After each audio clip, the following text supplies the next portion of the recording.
We've often mentioned the possessive words mo, do, my, your, his and her, and their plurals ar for our, ur for your, and an for their.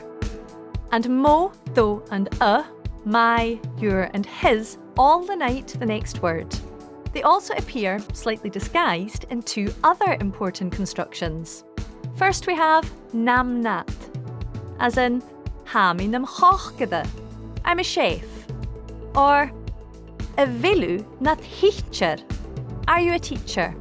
And secondly, NAM Ghàidheal, as in ha mi gam feichin, I'm seeing them. Or chanil mi gat chloinchin, I'm not hearing you.